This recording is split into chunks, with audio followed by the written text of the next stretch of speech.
Hello students, आज की class में हम सब लोग क्लास 12th की फिजिक्स में विद्युत धारा के चुंबकीय प्रभाव के सेकंड पार्ट में आर्स्टेड के प्रयोग के बारे में हम समझेंगे और यहीं से शुरुआत होगी विद्युत धारा का चुंबकीय प्रभाव। तो अभी इसके पहले वीडियो में हम सब लोगों ने चुंबक क्या होते हैं, चुंबक के प्रकार और साथ ही साथ हम लोगों ने पढ़ा चुंबकीय क्षेत्र और चुंबकीय बल रेखाएं या क्षेत्र रेखाएं क्या होती हैं। आज के इस वीडियो में हम सब लोग आर्स्टेड का प्रयोग पढ़ेंगे और साथ ही साथ हम ये भी पता करेंगे कि किसी एक अल्पांश लंबाई वाले धारावाही चालक तार के कारण कितना चुंबकीय क्षेत्र उत्पन्न होता है, अर्थात बायो-सेवर्ट के नियम के बारे में भी देखेंगे और साथ ही साथ उसमें हम चुंबकीय क्षेत्र के मात्रक क्या होते हैं, विमीय सूत्र क्या होने वाली है और साथ ही साथ इसकी दिशा निकालने के लिए जो भी रूल्स हैं उनके बारे में भी पढ़ेंगे। तो शुरुआत करते हैं हम लोग आर्स्टेड का प्रयोग। तो आर्स्टेड का प्रयोग में आर्स्टेड ने बताया क्या, तो आर्स्टेड जो है एक प्रयोग कर रहे थे। जैसे कोई एक इन्होंने यहाँ पर लिया है परिपथ, ठीक है, ये सेल लगा हुआ है, यहाँ पर एक कुंजी लगी हुई है, ठीक है, और यहाँ पर एक लगा दिया बल्ब, ठीक है। कितने वोल्ट की बैटरी है, V वोल्ट की बैटरी है, ये प्लस है ये माइनस। कुंजी को जैसे ही हम बंद करेंगे क्या शुरू घूमने लगेगी, विद्युत धारा, और इससे ये बल्ब भी क्या हो जाएगा, जलने लगेगा, ठीक है। तो ये अपना एक प्रयोग कर रहे थे टेबल पर ऐसे ही, ठीक है। और यहाँ पर एक रखा हुआ था कंपास। क्या रखा हुआ था, कंपास। हमने बताया था कंपास क्या होता है, ये दिशा सूचक यंत्र होता है। क्या होता है, एक दिशा सूचक यंत्र। इससे क्या पता चलता है, इससे हम दिशा निकाल सकते हैं, ठीक है। क्या होती है इसमें, जो नोक की तरफ होता है वो N होता है, पुच्छ की तरफ S सिरा होता है, ठीक है। ये जो अंदर सुई है, ये जो सुई है ये क्या होती है, चुंबकीय सुई होती है। हमने कल भी बताया था, ये चुंबक की बनी एक सुई होती है, ऐसे होती है, ठीक है। एक सिरा N होता है, दूसरा सिरा S होता है, तो ये इसका प्रतीक है, ठीक है। हम मोबाइल वगैरह में देखते हैं ना, वो ऐसे होता है। तो यहाँ पर एक सुई रखी हुई थी, चुंबकीय सुई यानी कंपास रखा हुआ था। इन्होंने जैसे विद्युत धारा प्रवाहित की, कंपास में क्या होने लगा, विक्षेप। कंपास में क्या होने लगा, विक्षेप, यानी N सिरे से थोड़ा सा विक्षेपित हो गया, ये थोड़ा सा विक्षेपित हो गया। अच्छा, ये किसकी बनी होती है, ये चुंबक की बनी होती है। किसकी बनी होती है, चुंबक की, तभी तो इसका नाम है चुंबकीय सुई, ठीक है। और जैसे ही इन्होंने स्विच को ऑफ कर दिया, यानी कि कुंजी को खोल दिया, खुली छोड़ दी, तुरंत इसमें विक्षेप क्या हो गया, फिर से खत्म हो गया। जो विक्षेप आया था, सुई घूमी थी, वो फिर से बंद होकर के कहाँ पर पहुँच गई, N और S पर, ठीक है। इनका एक ध्यान गया, जैसे प्रयोग कर रहे थे उनका ध्यान यहाँ पर पहुँच गया था, ठीक है। अब एक चीज़ ये बताइए, चुंबक को प्रभावित कौन कर सकता है, चुंबक को केवल दूसरा वाला चुंबक ही प्रभावित कर सकता है। तो ये सुई किसकी बनी हुई है, चुंबक की बनी हुई है, और यहाँ कोई चुंबक तो है नहीं जो इस सुई को प्रभावित कर दे, यहाँ कोई चुंबक तो है नहीं जो इस सुई को प्रभावित कर दे। ये मेज पर रखी हुई है, ऐसे वैसे रखी रहेगी, लेकिन जब चुंबक पास आएगा तभी तो ये इधर उधर हिले डुलेगी, ये सुई इधर उधर तभी तो घूमेगी। लेकिन जब यहाँ चुंबक ही नहीं है तो फिर कैसे हिले डुले। इन्होंने फिर से, इनके मन में ये क्वेश्चन आया, इन्होंने फिर से कुंजी को किया बंद, यानी स्विच को ऑन किया, फिर से करंट प्रवाहित होने लगी, यानी बल्ब जला, यानी अब फिर से विक्षेप होने लगा, फिर से विक्षेप हो गया इसमें। तो इन्होंने इससे ये पता लगाया कि जो धारा है वो अपने चारों ओर कोई ना कोई एक चुंबक का क्षेत्र क्रिएट कर रहा है। चुंबक नहीं, लेकिन चुंबक का क्षेत्र बना रहा है, चुंबकीय क्षेत्र पैदा कर रहा है, जिसके क्षेत्र में यह सुई रखी है। इस धारा के चारों ओर चुंबकीय क्षेत्र आ रहा है, ठीक है। चुंबकीय क्षेत्र में ही ये कंपास जब आया तब इसमें सुई में विक्षेप होने लगा। ठीक है, जैसे अब दूसरी बात, इन्होंने विद्युत धारा को बदल दिया, विद्युत धारा की दिशा ही बदल दी। जहां पर अभी प्लस लगा हुआ था वहां क्या लगा दिया इन्होंने, माइनस लगा दिया। क्या लगा दिया, माइनस। ये बल्ब, ये प्लस, ये माइनस, धारा की दिशा को बदल दिया। ये तार धारा ले जाएगा, ये तार धारा लाएगा। और यही कंपास रखी हुई थी,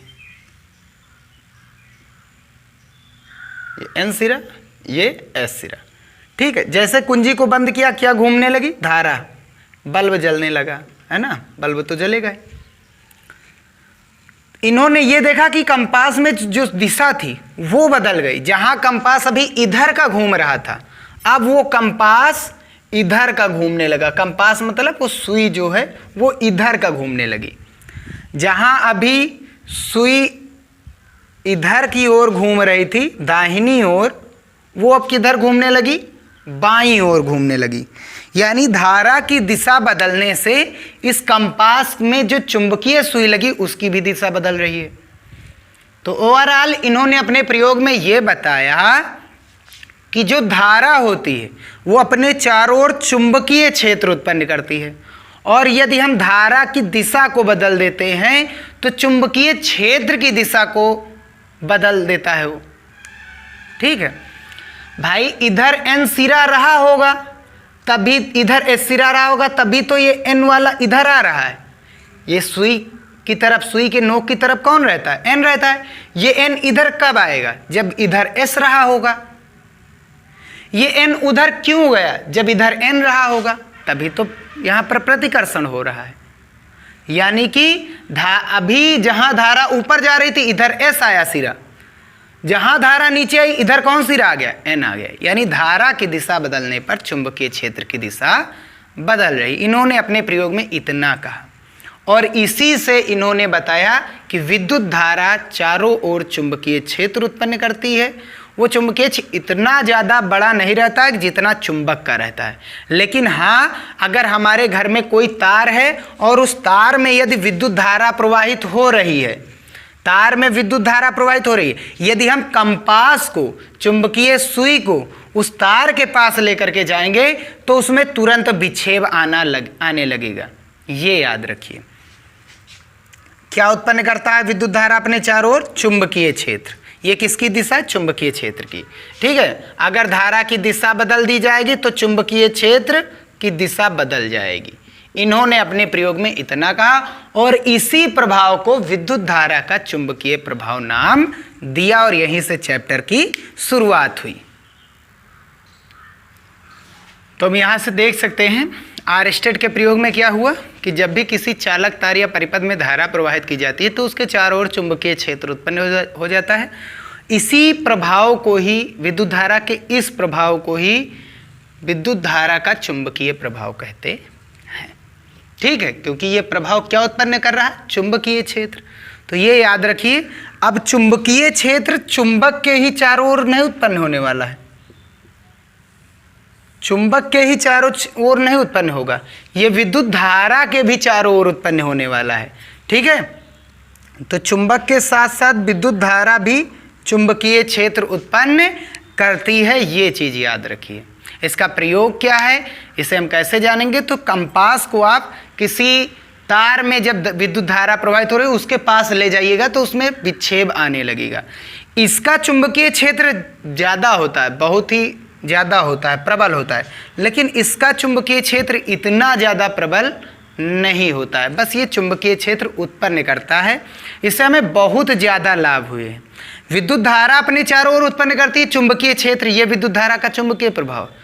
चुंबक अपने चारों ओर क्या उत्पन्न कर सकती है, विद्युत धारा। धारा से तो चुंबक हम निकाल लिए, लेकिन चुंबक से क्या धारा निकाल सकते हैं, तो ये प्रयोग फैराडे ने किया था, और जिससे हमारे घरों में जो लाइट आई है उसके द्वारा। जब किसी दो चुंबक के बीच में कुंडली को घुमा देते हैं तो विद्युत धारा का निर्माण भी हो जाता है।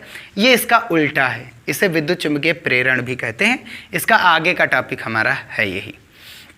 तो जब किसी चालक तार या परिपथ में विद्युत धारा प्रवाहित की जाती है तो उसके चारों ओर चुंबकीय क्षेत्र क्या उत्पन्न हो जाता है, उसके चारों ओर चुंबकीय क्षेत्र उत्पन्न हो जाता है। इसे या इस घटना को विद्युत धारा का चुंबकीय प्रभाव कहते हैं। विद्युत धारा की दिशा बदलने पर चुंबकीय क्षेत्र की दिशा बदल जाती है। अगर धारा ऊपर बह रहा है तो ये चुंबकीय क्षेत्र हुआ, अगर धारा नीचे बह रही है, विद्युत धारा तार में नीचे की ओर बह रही है, तो चुंबकीय क्षेत्र ऐसे हो जाएगा। जहाँ चुंबकीय क्षेत्र पहले ऐसे अंदर गया, इधर से बाहर आया, वहाँ अब इधर अंदर गया और इधर वाले से बाहर आया। ठीक है, देखो चुंबकीय क्षेत्र धारा की दिशा इधर है, एन इधर है, दिशा बदले तो एन विक्षेप आ गया।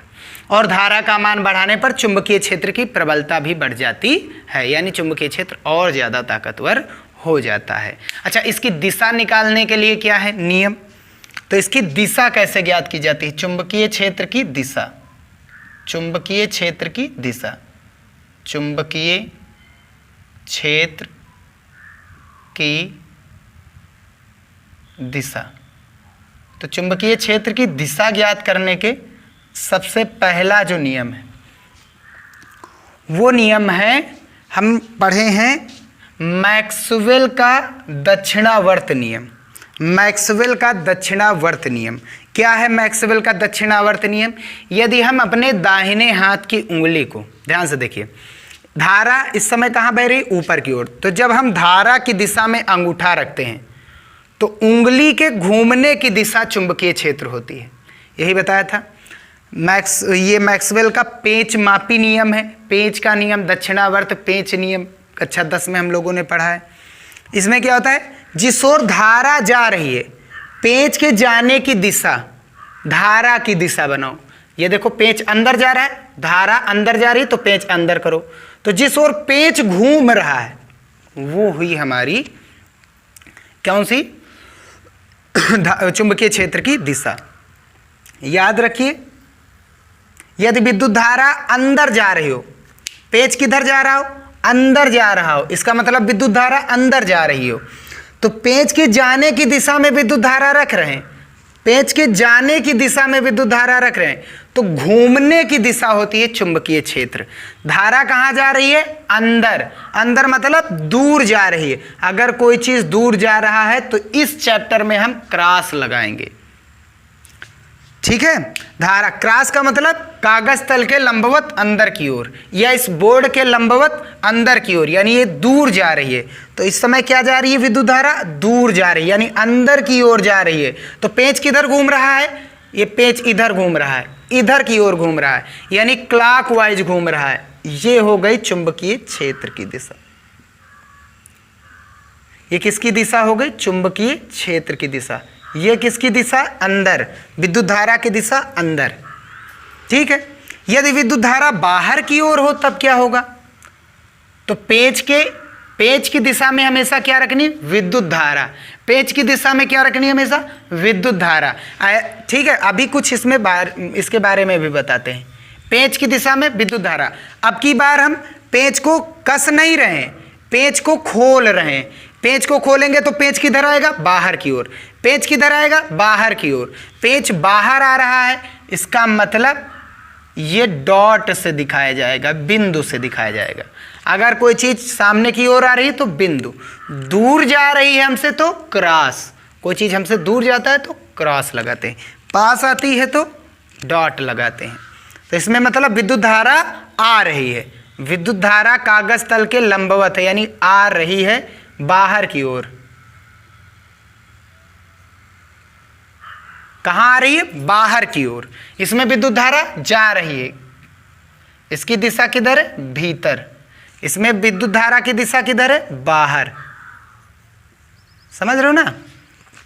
तो अब देखो, अब तो विद्युत धारा किधर आ रही, अब विद्युत धारा ऊपर आ रही। पेंच ऐसे करो, पेंच ऐसे करो तो पेंच उल्टा घूमेगा, उल्टा घूमेगा। अब इस तरफ पेंच घूम रहा है, तभी तो ये बाहर आएगा। इस तरफ घूमेगा, पेंच बाहर आएगा, इस तरफ, यानी ऐसे घूम रहा है। तो ये हो गई चुंबकीय क्षेत्र की दिशा।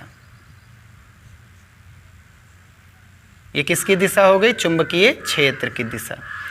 ठीक है, कौन सी दिशा हो गई, चुंबकीय क्षेत्र। अगर विद्युत धारा भीतर जा रही है तो क्लॉकवाइज चुंबकीय क्षेत्र, विद्युत धारा बाहर आ रही तो एंटी क्लॉकवाइज चुंबकीय क्षेत्र। चुंबकीय क्षेत्र क्या हो जाएगा इसमें? Clockwise, clockwise. और ये बाहर आ रही है विद्युत धारा तो एंटी क्लॉकवाइज, एंटी क्लॉकवाइज। ये किस ओर घूम रही? वामावर्त, बाईं ओर घूम रही, बाईं ओर घूम रही यानी वामावर्त। इसमें विद्युत धारा चुंबकीय क्षेत्र दाहिनी ओर घूम रहा है यानी दक्षिणावर्त, दक्षिणावर्त। ठीक है, वामावर्त और दक्षिणावर्त। यहां पर देखेंगे जब विद्युत धारा क्या हो रही हो, तार में, ध्यान दीजिए, तार में विद्युत धारा ऊपर की ओर जा रही हो, तार में विद्युत धारा ऊपर की ओर जा रही हो, ऊपर की ओर जा रही हो, तो याद रखिए सीधा सीधा कॉन्सेप्ट, इसमें विद्युत धारा किधर जा रही है? अंदर की ओर, तो धारा की दिशा में अंगूठा रखना है। ये रूल है दाहिने हाथ के अंगूठे का नियम, दाहिने हाथ के अंगूठे का नियम। तो पहला हमने क्या निकाला? मैक्सवेल के दक्षिणावर्त नियम से, मैक्सवेल के दक्षिणावर्त नियम,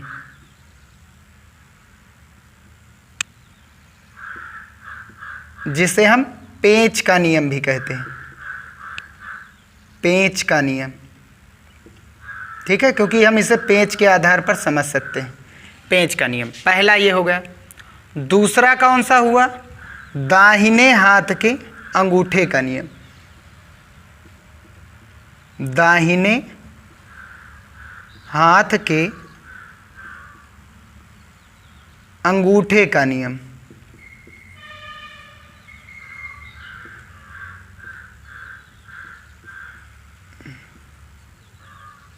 तीसरा क्या है?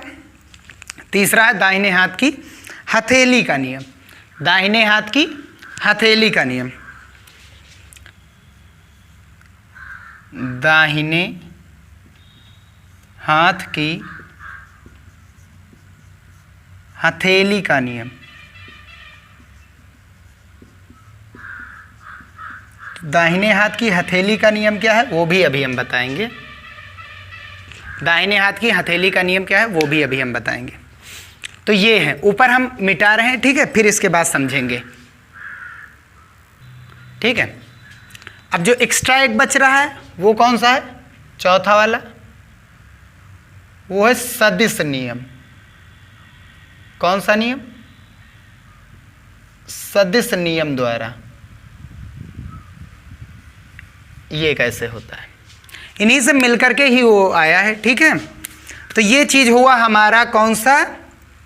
मैक्सवेल के दक्षिणावर्त नियम।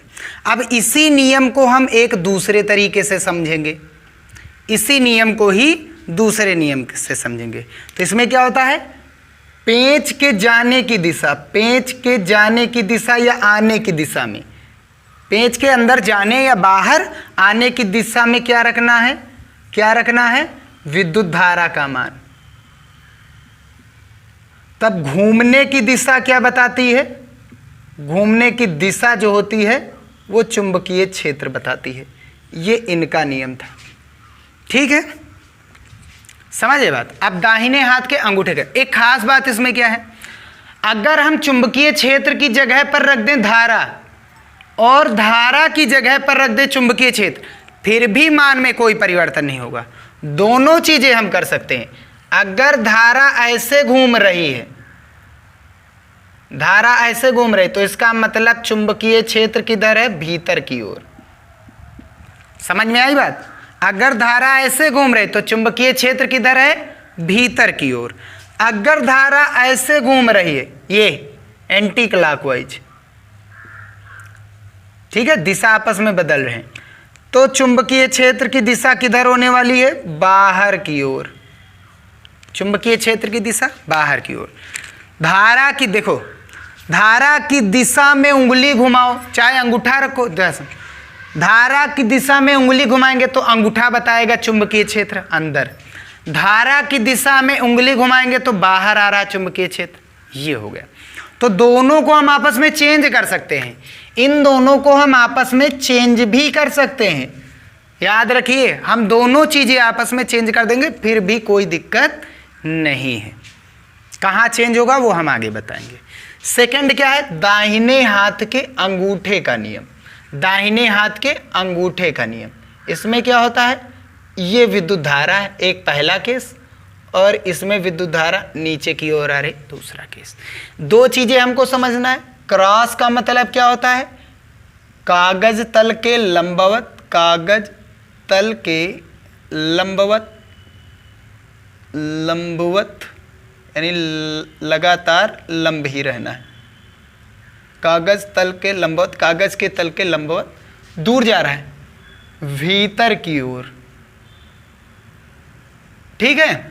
अगर डॉट लगा है तो उसका मतलब कागज तल के लंबवत बाहर की ओर आ रही है विद्युत धारा या चुंबकीय क्षेत्र, ये याद रखिए, ठीक है।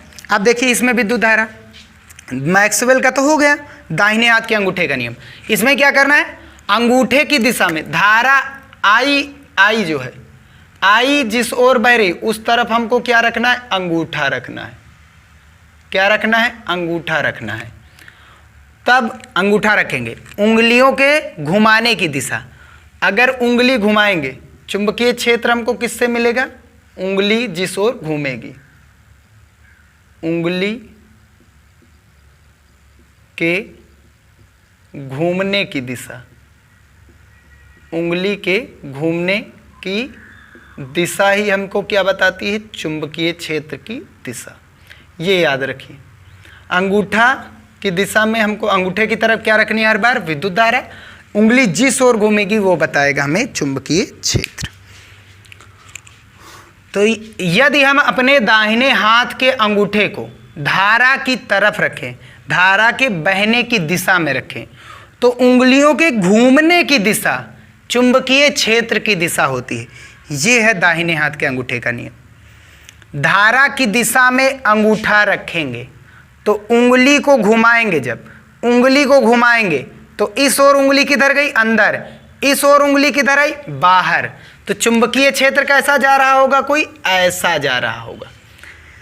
ये है विद्युत धारा ऊपर की ओर जा रही, तो चुंबकीय क्षेत्र ऐसे होगा, चारों ओर ऐसे होने वाला है, ठीक है। समझ में आ रही बात। तो धारा की दिशा में अंगूठा रखने पर उंगली के कर्ल करने, घुमाने, इस ओर उंगली अंदर गई, इस ओर उंगली बाहर आई, तो ये बताता है चुंबकीय क्षेत्र की दिशा। इस ओर उंगली किधर गई है, अंदर यानी क्रॉस, इस ओर उंगली किधर आई थी, बाहर यानी डॉट, ठीक है। तो देखो इस ओर धारा चुंबकीय क्षेत्र की दिशा अलग, इस ओर अलग है। इसमें देखो पीछे की ओर किधर होगा, उधर, आगे की ओर किधर होगा, इधर, यानी चुंबकीय क्षेत्र ऐसे घूमता है, ऐसे चारों ओर घूमता है धारा की, ठीक है। इसमें देखो अब की बार धारा की दिशा बदलेंगे, चुंबकीय क्षेत्र बदलेगा। धारा किधर जा रही, नीचे की ओर, अंगूठा कहाँ रखेंगे, नीचे की ओर, धारा की दिशा में अंगूठा। अब उंगली को घुमाओ, उंगली किधर घूम रही, इस ओर अंदर और इस ओर बाहर, इस ओर जा रही चुंबकीय क्षेत्र की दिशा अंदर और इस ओर चुंबकीय क्षेत्र की दिशा बाहर, यानी कुल ऐसे घूमने वाला है चुंबकीय क्षेत्र चारों तरफ। आ रही बात समझ में। तो ये हुआ द्वितीय नियम द्वारा। अब तीसरा क्या है, दाहिने हाथ की हथेली का नियम। तो जो तीसरा है वो दाहिने हाथ की हथेली का नियम। अच्छा, इसको हम इसमें भी निकाल सकते हैं, मैक्सवेल का दक्षिणावर्त भी नियम भी लिख सकते हैं।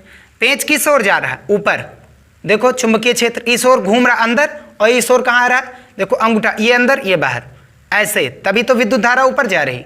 इसमें चुंबकीय क्षेत्र ऐसे, ये नीचे आ रही है तो पेंच नीचे जाना चाहिए, धारा नीचे आ रही तो पेंच कहाँ जाना चाहिए, नीचे। अब पेंच इधर वाला अंदर जा रहा, इधर वाला बाहर।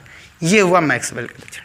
इसमें भी निकाल सकते, धारा की दिशा में अंगूठा, धारा किधर जा रही है इस समय, अंदर की ओर, अंगूठा, उंगली घुमाओ, ये उंगली घूमी चुंबकीय क्षेत्र, ये उंगली घूमी चुंबकीय क्षेत्र। इसमें धारा किधर आ रही, बाहर की ओर, बाहर की ओर आ रही, तो उंगली घूम रही, इस इधर उंगली ऐसे घूम रही, धारा बाहर की ओर, उंगली ऐसे घूम रही, ये हुआ, ठीक है। नीचे वाला बताए थे। अगर उंगली घुमा रहे हो ऐसे, उंगली ऐसे घुमाओ, अंगूठा अंदर गया, चुंबकीय क्षेत्र। धारा की दिशा में उंगली घुमाओ, अंगूठा बताएगा चुंबकीय क्षेत्र। आपस में बदल भी सकते हैं, इन दोनों को आपस में इंटरचेंज भी किया जा सकता है। ठीक है, तो अब हमारा है दाहिने हाथ की हथेली का नियम। वीडियो बड़ा होने वाला है ताकि अच्छे से समझ में आ जाए। दाहिने हाथ की हथेली का नियम वो क्या है? दाहिने हाथ की हथेली का नियम, धारा इस ओर, यहां कोई एक बिंदु है, एक बिंदु पे यहां पर हमको चुंबकीय क्षेत्र की दिशा का मान चाहिए। चुंबकीय क्षेत्र की क्या चाहिए हमको? दिशा चाहिए। मान क्या होगा वो तो बायो सेवर्ट बताएंगे ही, दिशा चाहिए। तो धारा की दिशा में ध्यान, मुट्ठी को बंद करिए, दाहिने हाथ की हथेली का नियम, धारा की दिशा में अंगूठा रखिए, हाथों की हथेली को उस ओर खोलो जिधर चुंबकीय क्षेत्र ज्ञात करना है। किधर? दाहिनी ओर। धारा की दिशा में अंगूठा, हाथों की उंगलियों को उस ओर खोलना जिधर चुंबकीय क्षेत्र ज्ञात करना। हथेली किधर जा रही है? अंदर की ओर। हथेली किधर जा रही है? अंदर की ओर। अंदर यानी भीतर जा रही है तो क्या लगाएंगे? क्रॉस। देखो इस ओर क्रॉस ही तो है, क्रॉस ही तो है। आ रही बात समझ में? ठीक। अगर इस ओर कोई बिंदु होता, बिंदु Q पर जब हम निकालते, ये हुआ हमारा बी पर, इस धारा के कारण। अगर हम यहां से निकालते Q के लिए, बिंदु Q पर, तो धारा की दिशा में अंगूठा, हाथों की हथेली किधर खोलनी इस बार? बाईं ओर। तो धारा की दिशा में अंगूठा, उंगली को उस ओर खोलो जिधर चुंबकीय क्षेत्र ज्ञात करना, यानी ऐसे। हथेली किधर आ रही? बाहर की ओर। धारा की दिशा में अंगूठा, हाथों की उंगली उधर खोलना जिधर चुंबकीय क्षेत्र ज्ञात करना। हथेली किधर आ रही? बाहर की ओर।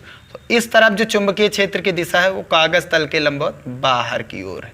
तो बिंदु Q पर दिशा बदलेंगे, अभी धारा की दिशा बदल जाएगी। धारा की दिशा बदलेंगे, चुंबकीय क्षेत्र की दिशा बदलेगी। अब की बार P यहाँ पर है, Q यहाँ पर है, थोड़ा नीचे कर रहे हैं ना, यहाँ पर। चलिए बताइए, धारा की दिशा में क्या रखना है? अंगूठा, हाथों की हथेली। अब Q पर हम निकाल रहे हैं, धारा की दिशा में अंगूठा, उंगली इस ओर खोलना जिधर चुंबकीय क्षेत्र ज्ञात करना, यानी बाईं ओर। हथेली किधर जा रही है इस बार? अंदर की ओर। तो बी पर चुंबकीय क्षेत्र की दिशा अंदर की ओर, यानी दूर जा रहा है। धारा की दिशा में अंगूठा रखेंगे, अब की बार उंगली को किधर खोलनी? उस ओर खोलनी। तो धारा की दिशा में अंगूठा, उंगली उधर खोलेंगे, हथेली किधर आएगी? बाहर की ओर। हथेली किधर आएगी? बाहर की ओर। बाहर कोई चीज आता है तो उसको किससे प्रदर्शित करते हैं? डॉट से। ये बन गया चुंबकीय क्षेत्र। अब एक बचा है हमारा, वो है सदिश नियम। हमने बताया था ए सदिश और बी सदिश, दो सदिश हैं, इनका क्रॉस गुणन क्या आता है? A B. पहला सदिश राशि में दो चीजें होती हैं, पहला मान और दूसरा क्या होती? दिशा। एन कैप, एन कैप किसकी दिशा को बताता है? ये जो ए क्रॉस बी है इसकी दिशा को। ये हुआ हमारा, ये है ए वेक्टर और ये है वेक्टर बी, और ये है इनके बीच में कोण थीटा जो ये बन रहा है। ठीक है, तो क्रॉस गुणन ये एक सदिश राशि देता है, क्रॉस गुणन सदिश राशि देता है, ये एक दिशा बताता है, एन कैप या एन कैप कह दो, इसकी दिशा को बताता है। दोनों एक दूसरे की दिशा में। कहाँ से कहाँ जाना है हमको? ए से बी की ओर जाएंगे, ए से बी की ओर। तो सबसे पहले उंगली उस तरफ करना है, पहले ए से हमको बी तरफ, उंगली ऐसे रखो ए की तरफ। ए से हमको किधर जाना? बी की तरफ। तो जहां से शुरुआत करनी उधर उंगली ऐसे रखो। किधर जाना है? बी कहाँ है? नीचे की ओर। ए से बी जाएंगे, अंगूठा कहाँ जा रहा है? अंदर की ओर। ए से बी जाने पर, ए से बी जाने पर अंगूठा किसकी दिशा बताता है? अंगूठा बताता है चुंबकीय क्षेत्र की दिशा को बताता है। तो इस समय चुंबकीय क्षेत्र किधर है? अंदर की ओर। कब? जब हम ए से किधर जाते हैं? बी तक। अगर हम बी से ए जाएंगे तब क्या होता?